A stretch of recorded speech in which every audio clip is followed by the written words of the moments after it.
Good morning, everyone. My name is Pietro Trebisonda. I serve as International Relation Advisor for Cyber 4.0. I'm going to be moderating the next two panels. The first one is going to be on Ukraine, the second one on EU-Latin America cooperation. So due to time constraint, without any further ado, I invite the speaker for the first panel to join me on stage. So please, Olesia Danilchenko, Niccolò Costantini, Alessio Ceti, and Eros Lever to join me on stage. Thank you.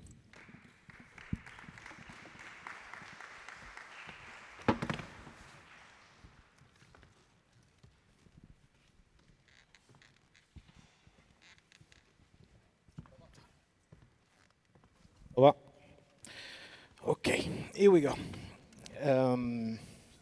So as I said, the panel is going to be on Ukraine, the cooperation that was installed, and in particular referring to the Tallinn Mechanism, which is an initiative that was launched to support the reconstruction of Ukraine and the cyber resilience of it. So allow me to say that Cyber 4.0 is a partner of the initiative. We've run a couple of initiatives with some of the speakers that are here with us today that represents the practical use case that we've run. We tried to create a panel that would provide you a comprehensive overview from providing the institutional voice and perspective to the person in charge of running actually the Tallinn mechanism to some practical use cases as I said before. So without adding more, I take the opportunity to actually place the first question to Olesia, which is the head of the Tallinn Mechanism Project Office.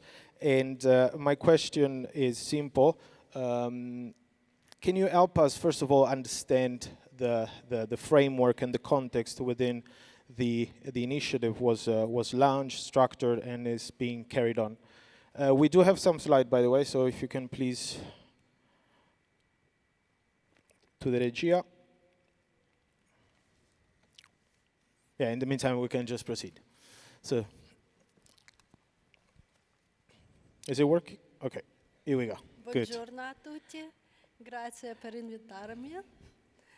Un piacere essere qui. And on this moment, my 10% of Italian is finished, so I will switch on to English. Actually, when you are looking on this first slide, first you probably even do not understand where is the place of Ukraine, because you see different flags on it, because Tallinn Mechanism is an initiative that is currently working with 14 members, so 14 countries who are supporting Ukraine to make its cyber resilience stronger during this difficult period in the life of our country. So the main goal is to coordinate these efforts, to not duplicate projects, not duplicate efforts, and actually the initiative was launched in the end of December 2023, but before this, half of a year preparation on the level of cyber diplomats was conducted, and Tallinn Mechanism, the name is coming because the initiative was established in Tallinn and it was launched there. That is why it is such a name. So there is no connection with support to Estonia, because I always receive such questions, so it's support to Ukraine.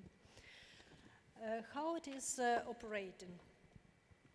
There are three different lines of efforts. First one, Tallinn Mechanism is aiming to support concrete projects in Ukraine and cybersecurity for state authorities of Ukraine. So it's completely civilian initiative. It is not working and it is not supporting military projects. So it's just to support civilian state ministers, administrations, regional administrations of Ukraine. The second line of effort is to build. When supporting Ukraine, Our partners are also developing their capacities in cybersecurity because they can have access to the first line information, what is going on the front line of cyber war, and on this cooperation we can create new expertise and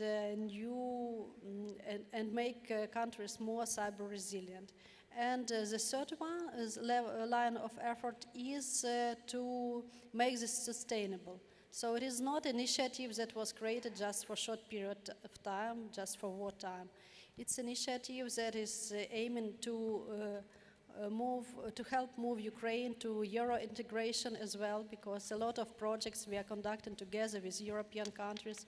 European countries are the main members of Tallinn Mechanism. That is why it's also our sustainable movement toward Europe. So we are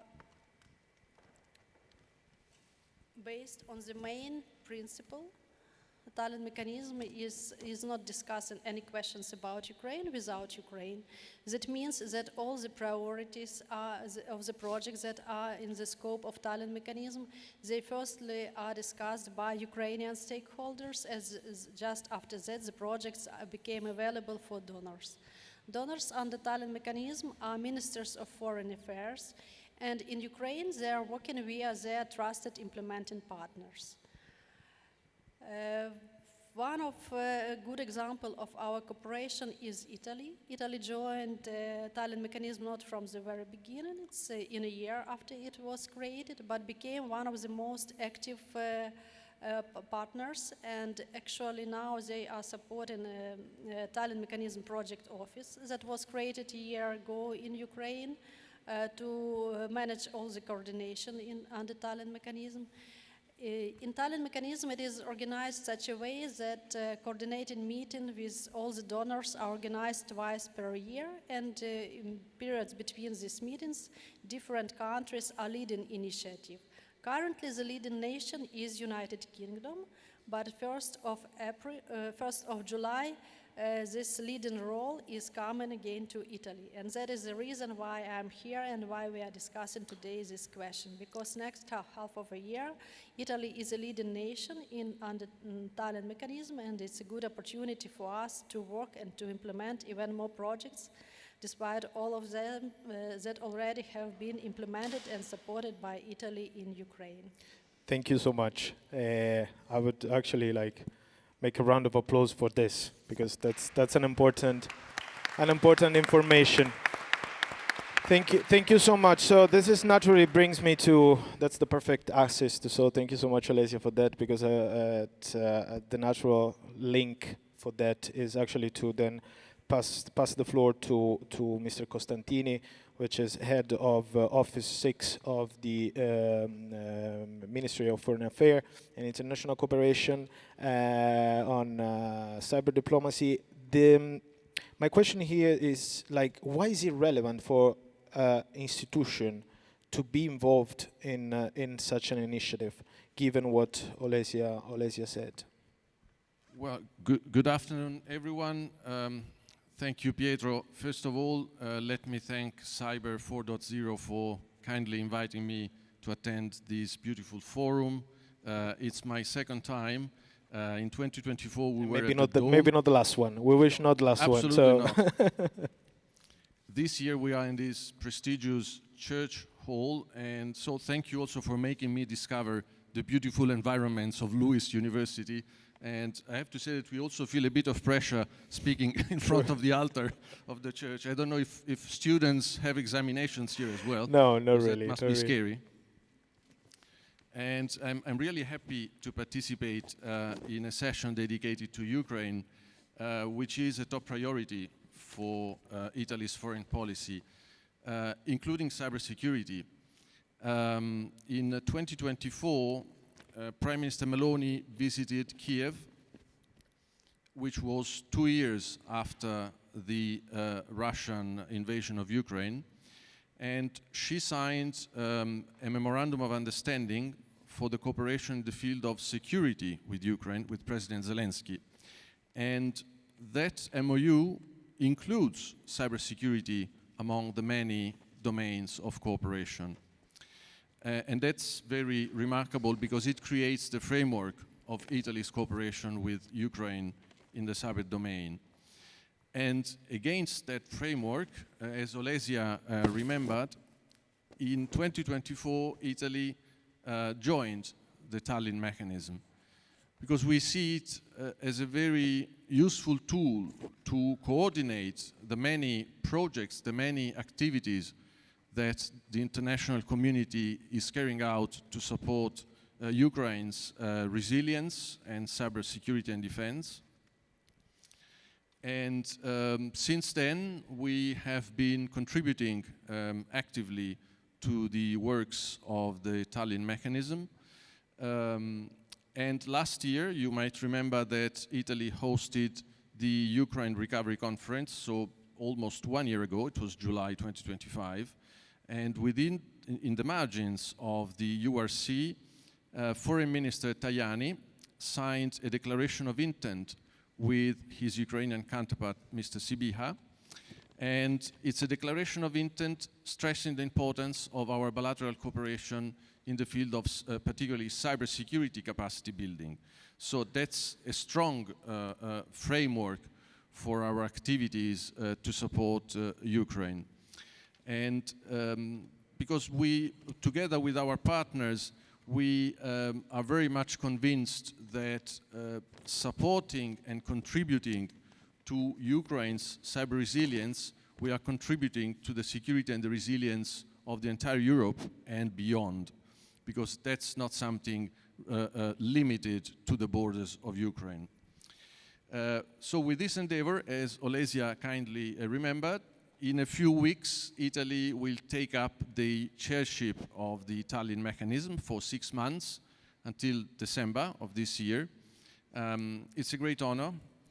We are very happy to do that. We feel pressure because there is a lot of work to do. We are inheriting a great work done by our UK colleagues, and we will do our best to deliver as much as we can to the benefit of Ukraine. And our chairship will basically focus on the following priorities.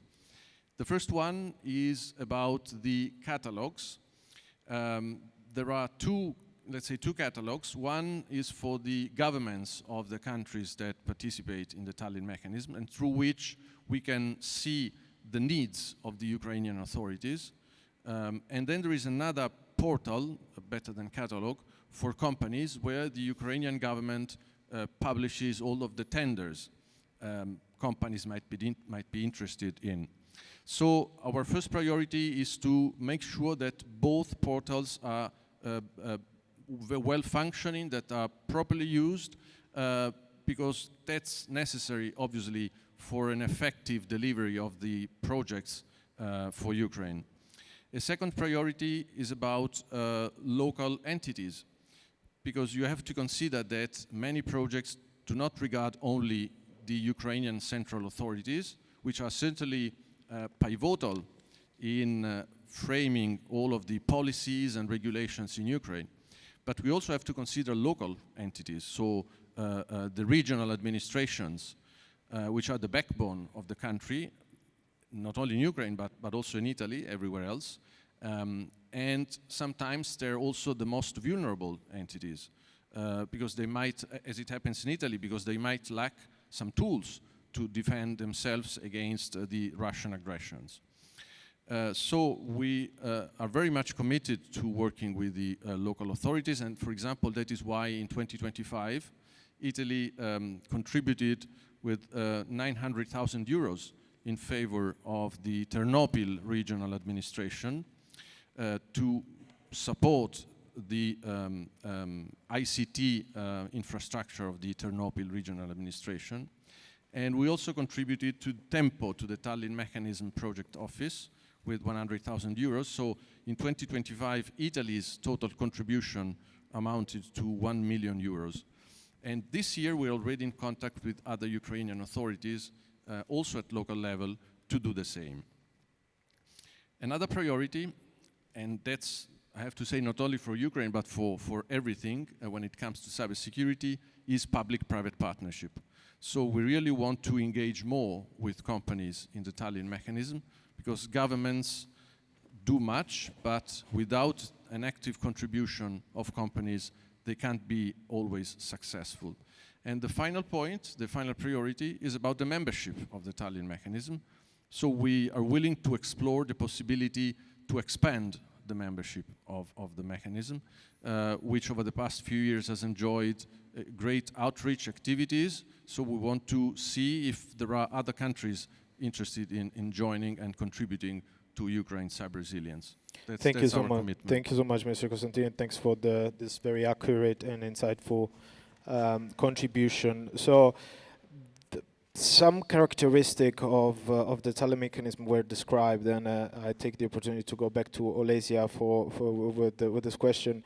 The three main characteristic of the Tallinn Mechanism seems to be, or maybe not the main, but part of the main seems to be the broad accessibility of the Tallinn Mechanism, including the institution to the private sector. This very second is this very adaptive and flexible approach, and the third one, as Mr. Costantini mentioned, is the chairmanship rotation mechanism. Regarding the second characteristic, the flexibility and adaptability of approach, my curiosity was it predefined in when the Tallinn Mechanism, the initiative, was designed, or is something that actually came as an understanding due to probably the challenges that you faced along the implementation journey?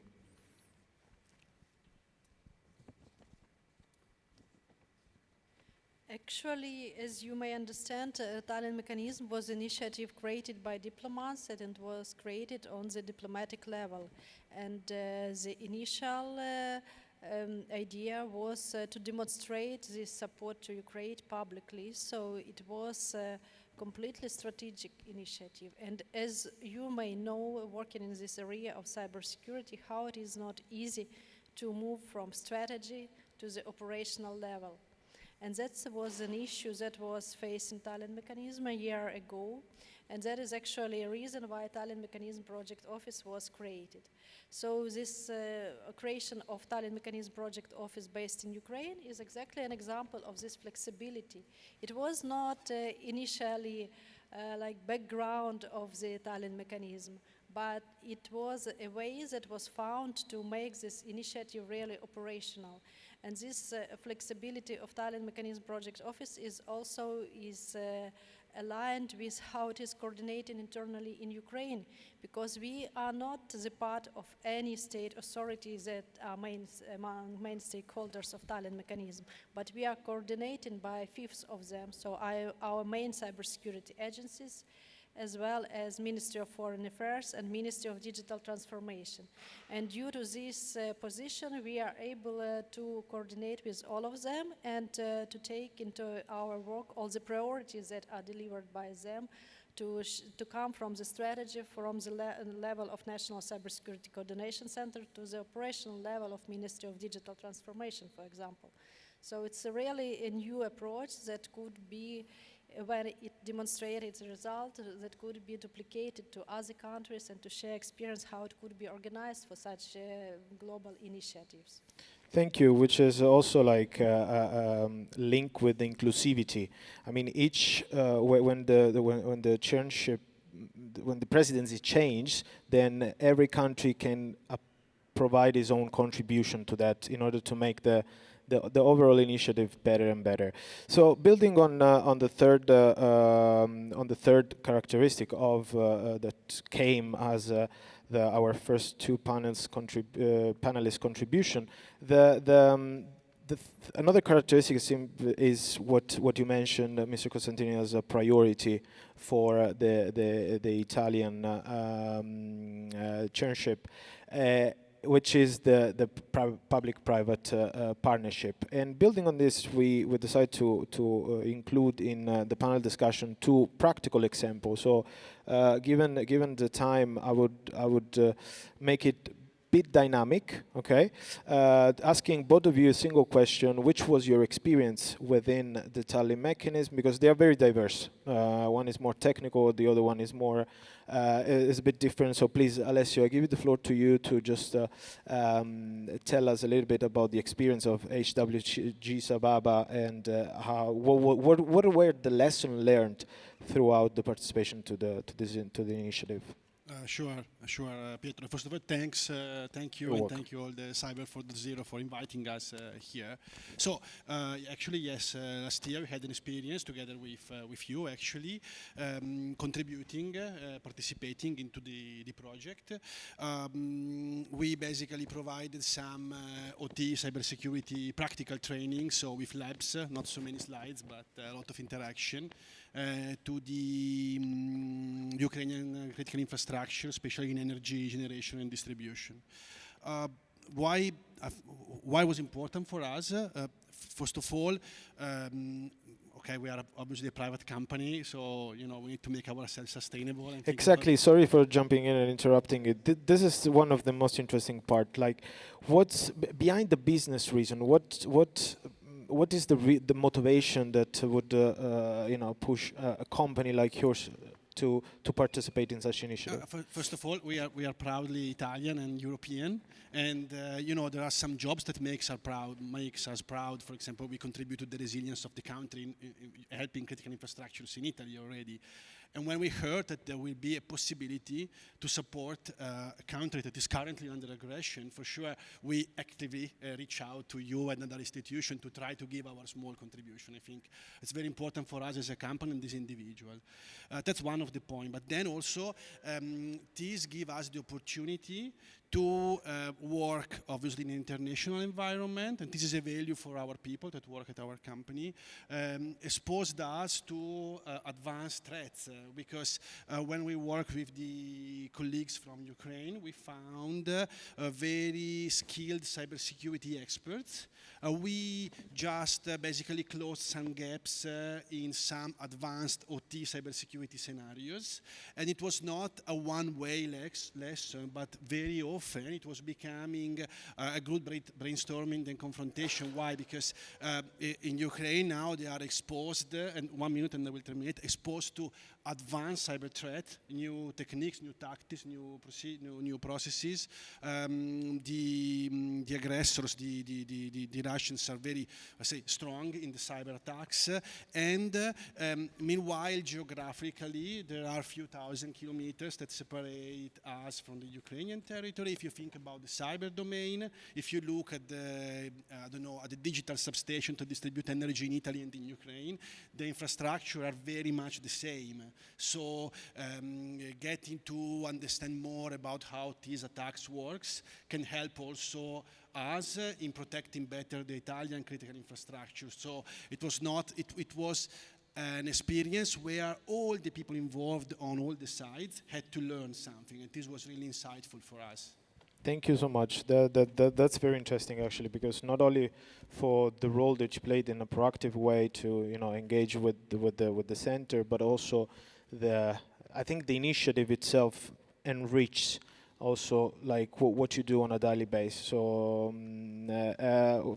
passing the floor to Mr. Lever, how was your experience? What's your take on the experience? Because it's quite similar. It's still based on training, but it's more like technical train. And then I get back to Alessio and.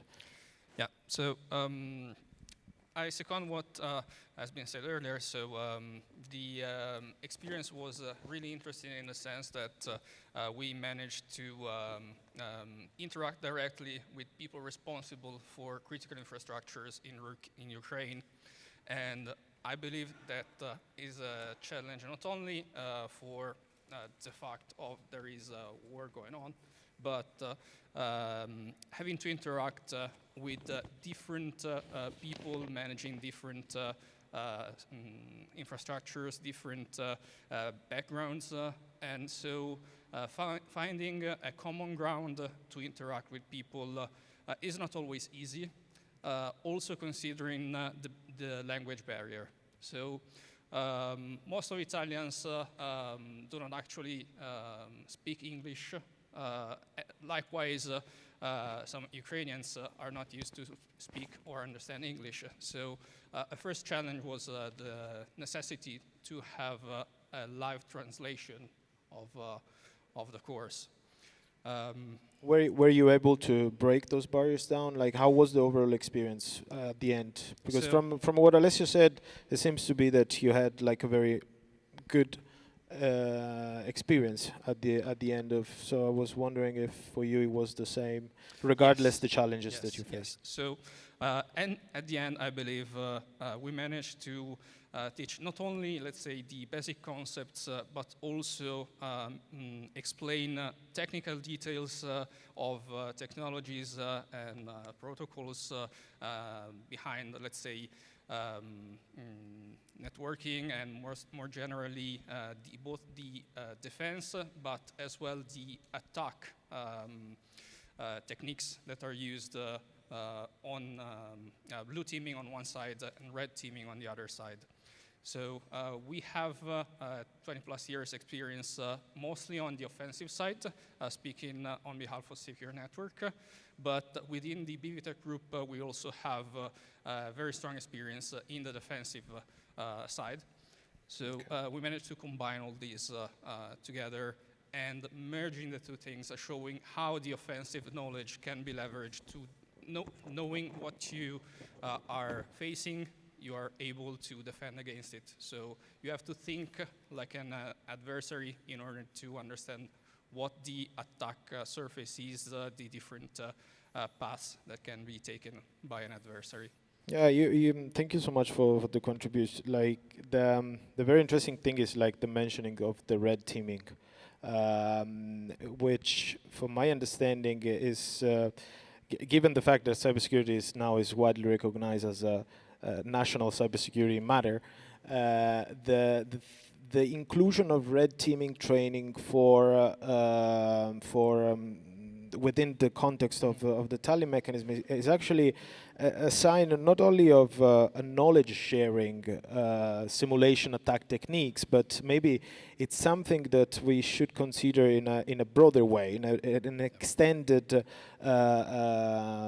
interpretation, an extensive interpretation. And going back to Mr. Costantini for a second on this, like, what's your opinion on this? Given the fact that it's a cybersecurity matter, are we considering within the priorities also the fact of include the lesson learned from companies that have already experienced and joined some and done some activities within the Tallinn Mechanism, and if yes, how?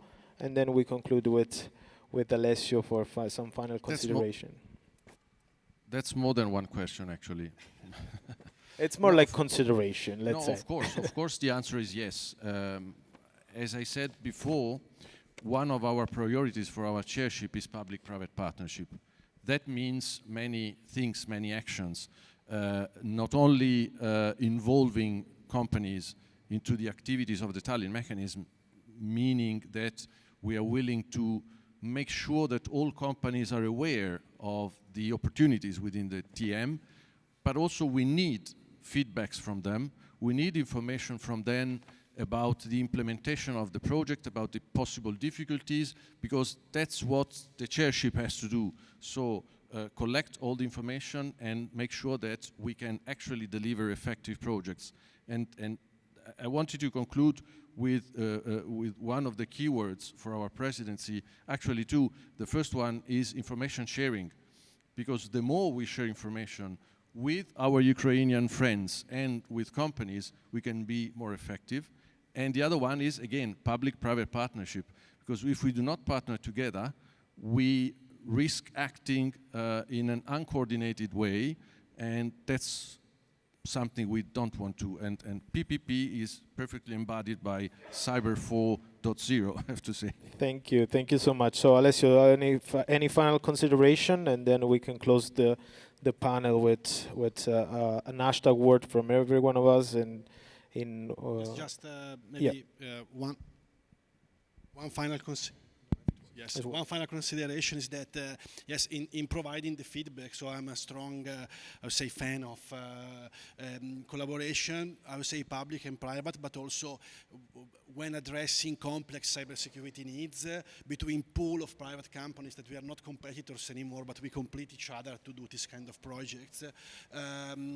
We, as a front line, so as the experts that sits with the Ukrainian colleagues, we can provide like this, I would say, from the field feedback to transform, to evolve, as Olesya was saying at the beginning, the effort that is done now in something that will provide value in the long term. So I think through this feedback we can basically improve the extensive validity of the program itself. Thank you so much. So please give our speaker a round of applause. We can conclude here. Thank you so much. We are running due to time constraint. And I now call the speaker for the next panel to join me on stage.